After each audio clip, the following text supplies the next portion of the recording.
akan pemungutan suara dalam pemilihan umum 2 Mei 1977 di seluruh daerah pemilihan Indonesia telah berjalan dengan tertib, langsung, umum, bebas, dan rahasia.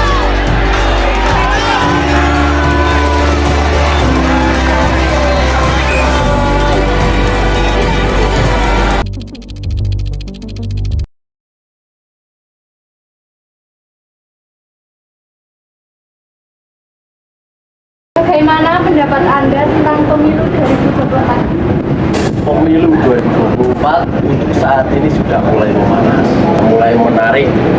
Pada hari ini mulai berani memilihkan suaranya itu mau kemana. Kalau saya jelas, pilihan saya Ganjar, nomor paslon nomor 3. Ya, pemilu 2024 tentunya pasti akan ramai karena incumbent tidak akan maju lagi. Saya kira akan adu gagasan yang betul-betul menggagas Indonesia yang maju itu seperti apa. Menurut Bapak, mengenai pemilu tahun sebelumnya dengan tahun sekarang pas?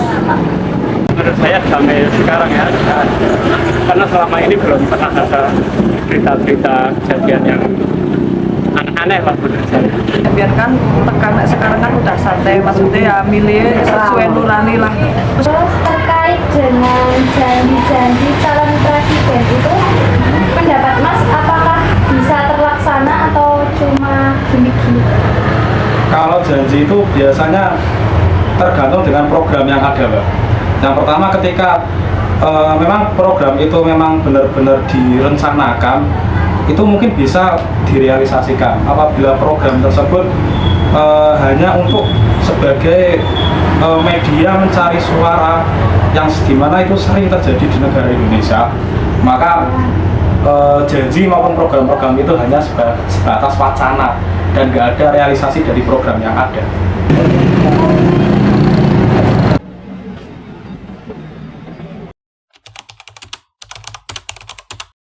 Saya warga kecil ya, saya baik semua, tapi walaupun baik semua ya mungkin ada kelebihannya. Mungkin menurut saya kandidat paling terbaik menurut saya ya pasangan, boleh kan menyebut menurut saya ya nomor 2 ya, Prabowo dan Gibran. Wadas itu kan ramai sekali, bahkan sampai keluar Jawa itu dari sini mengenai Wadas. Nah, padahal yang belum banyak orang tahu kalau Wadas ini sebenarnya itu proyek strategis nasional. Jadi bukan proyeknya Ganjar, tapi proyek dari Pak Jokowi, terutama di PUPR. Jadi malah itu suatu kelebihan Ganjar, bukan proyek Ganjar, ada masalah yang ikut bertanggung jawab di situ adalah Ganjar. Dari figur sudah berbeda, Mbak.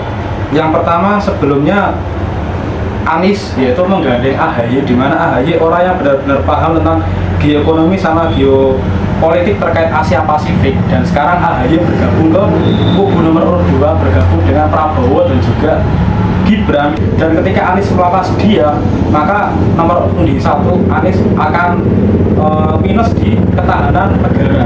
Begitu juga di nomor 2 antara Prabowo sama Gibran.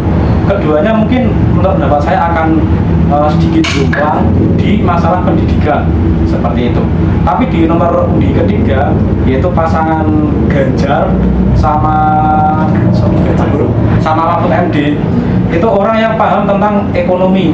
Tapi kembali lagi untuk pendidikan sama geoekonomi sama geopolitik Asia Pasifik, di mana ancaman perang dunia ketiga yang semakin dekat itu sedikit menes dari negara Indonesia sendiri.